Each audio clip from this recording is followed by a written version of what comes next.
पार्वती भी मना के नारी ना मने त्रिपुरारी वृंदावन आ गए हैं, वृंदावन आ गए हैं।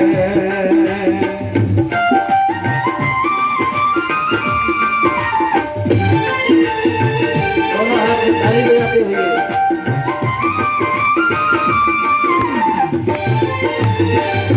राधा संग श्याम नाचे, मैं भी नाचूंगा तेरे संग में, तेरे संग में रास रचेगा ब्रज में वारी,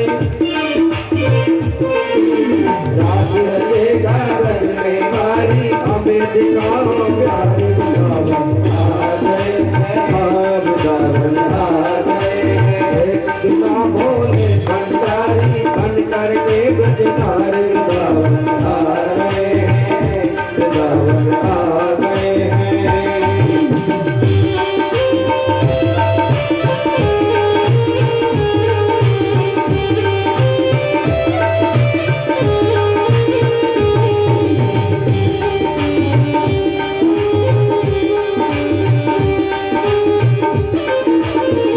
ओ मेरे भोले स्वामी, ओ मेरे भोले स्वामी, कैसे ले जाऊं अपने संग में, अपने संग में।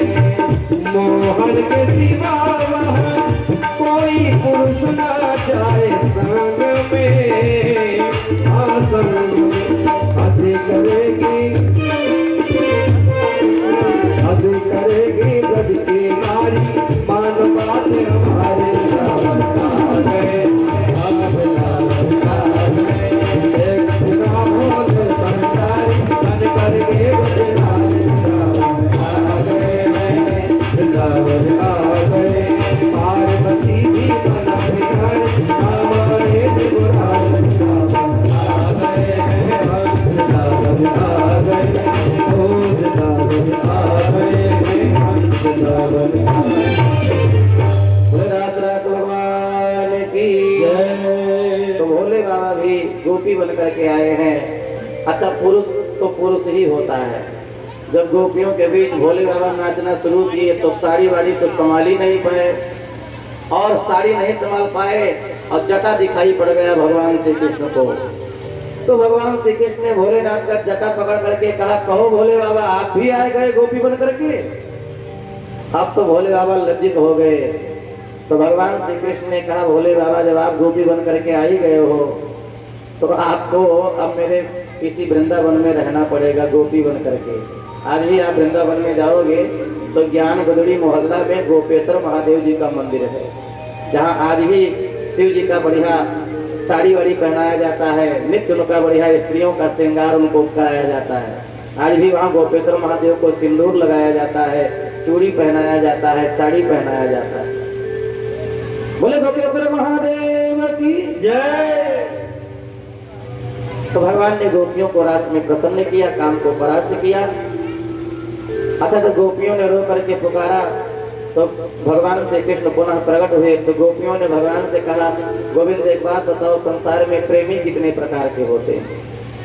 तो भगवान ने कहा, वस्तुतः 3 प्रकार के प्रेमी होते हैं इस संसार में, उत्तम मध्यम अधम।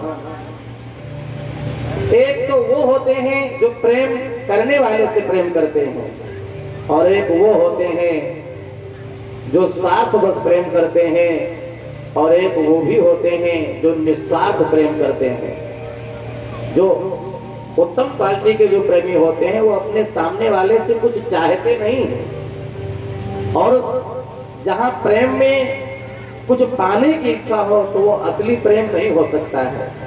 जहां असली प्रेम होता है वहां देने की इच्छा होती है, वहां पाने का कुछ होता नहीं है।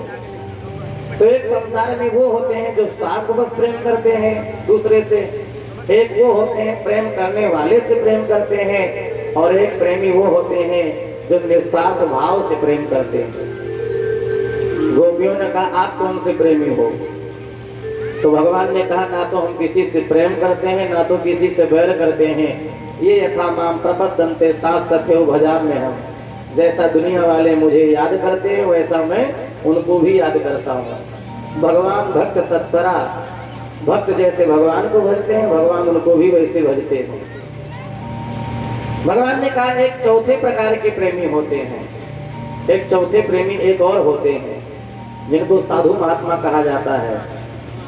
वो संसार से प्रेम करते भी हैं और उनका प्रेम कहीं टिकता भी नहीं है।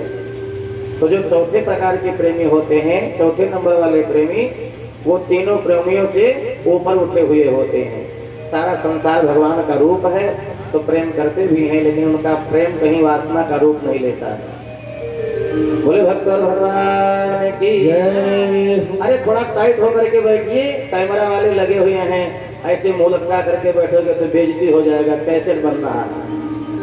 हाँ थोड़ा ठीक से बैठिए आप लोग, ऐसे कोई ऊँग रहे हैं, कोई जमीन सूंघ रहे हैं, ठीक से बैठिए। मैं देख रहा हूँ बीच में कुछ लोग सोने लगे। भगवान के विवाह में सो जाओगे तो अमृत बटेगा, तो पाओगे कहाँ से? इसलिए भगवान के विवाह में सोना नहीं है। बोले वृंदावन बिहारी लाल की जय। जयकारा लगाते रहिए। कॉलर वाला थोड़ा ठीक से करके बैठिए, मैं तो मीडिया वाले दाएं बाएं लगे हैं, समाचार उल्टा सीधा छप जाएगा। थोड़ा ठीक से बैठिए। और जो लोग सो रहे हैं जरा अपनी नींद भगाइए, नहीं तो कैमरा में फीड हो जाएंगे, तो फिर कहा जाएगा वो सो रहे थे कथा में।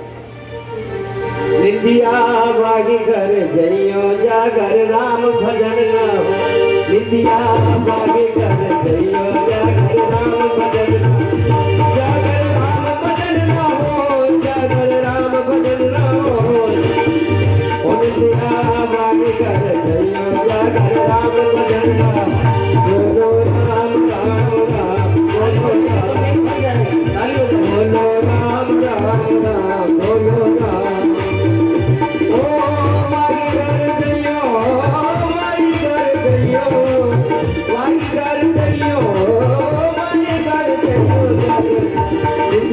बागी कर जइयो जागर राम भजन, दुनिया बागी कर जइयो जागर राम।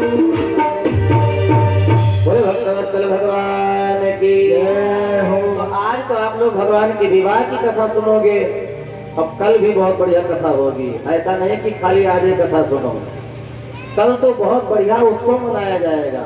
कल बहुत सा फूल मंगाया गया है, कल फूल की होली खेला जाएगा। तो आज आप लोग आ गए हो, कल भी जरूर आना। लेकिन एक बहुत बढ़िया सूचना दे रहा हूँ, कल होली कथा के माध्यम से बढ़िया उत्सव मनाया जाएगा और होली का आनंद आप लोग लेंगे। लेकिन रातिक ना आए, रातिक 12 बजे ना ही काल उत्सव हुई, काल दिन के 12 बजे उत्सव हुई। इसलिए कल पता चल जाएगा कि मनकर वाले दिन में खाते हैं कि सोते हैं कि कथा सुनते हैं। आज है, कल मैं देख लेता हूँ। जो लोग दिन में नहीं सोते होंगे वो लोग भी कल दिन में भी कथा सुनने आएंगे। तो कल जो कथा होगी दिन में 9 बजे से लेकर के 12 बजे तक कथा होगी, विराम दिवस की कथा है। तो आज आप लोग अभी सुनेंगे भगवान के विवाह की कथा, लेकिन कल भी भगवान के उत्सव में जरूर आना है। दिन में कोई काम काज तो है नहीं, इस समय खेती गृहस्थी का, तो 9 बजे तक अपना घर का काम काज करके आप लोग जरूर आना। बहुत बढ़िया उत्सव मनाया जाएगा। सुदामा जी की कथा सुनेंगे, परीक्षित के मोक्ष की कथा सुनेंगे और फिर होली बढ़िया मनाया जाएगा, खूब बढ़िया उत्सव मनाया जाएगा। बोले भक्त और भगवान की जय। अच्छा कितने लोग हैं जो कल भी आएंगे होली खेलने के लिए? झूठ मत बोलना, जरूर आना दिन में। हाँ झूठ बोलना होगा तो हाथ मत उठाना। और जो लोग हाथ उठा दिए तो समझ लो हम हार गए भगवान की कथा में, शर्त तो जरूर आएंगे कल। हाँ नहीं तो झूठ निकल गए तो कहीं भगवान फिर दंड देंगे। बोले वृंदावन बिहारी लाल की जय। अब भगवान श्याम सुंदर रासलीला में गोपियों को प्रसन्न करते हैं, काम को भगवान ने परास्त किया। अब भगवान श्याम सुंदर 11.5 साल के हो गए और बलराम जी 12.5 साल के हो गए। और मथुरा में कंस जिन जिन राक्षसों को भेजता था कि बलराम को मारने के लिए आते थे, मर जाते थे, लौट करके नहीं जाते थे। इतने में नारद जी आ गए। नारद जी ने कंस को बुला करके कहा सुनो तुम्हारे दोनों शत्रु बड़े होते जा रहे हैं, मारोगे कब? तो कंस ने कहा जिनको भेजता हूँ वही रह जाते हैं, मिसकालो नहीं मारते, आएंगे कि नहीं आएंगे दोनों पता ही नहीं चलता।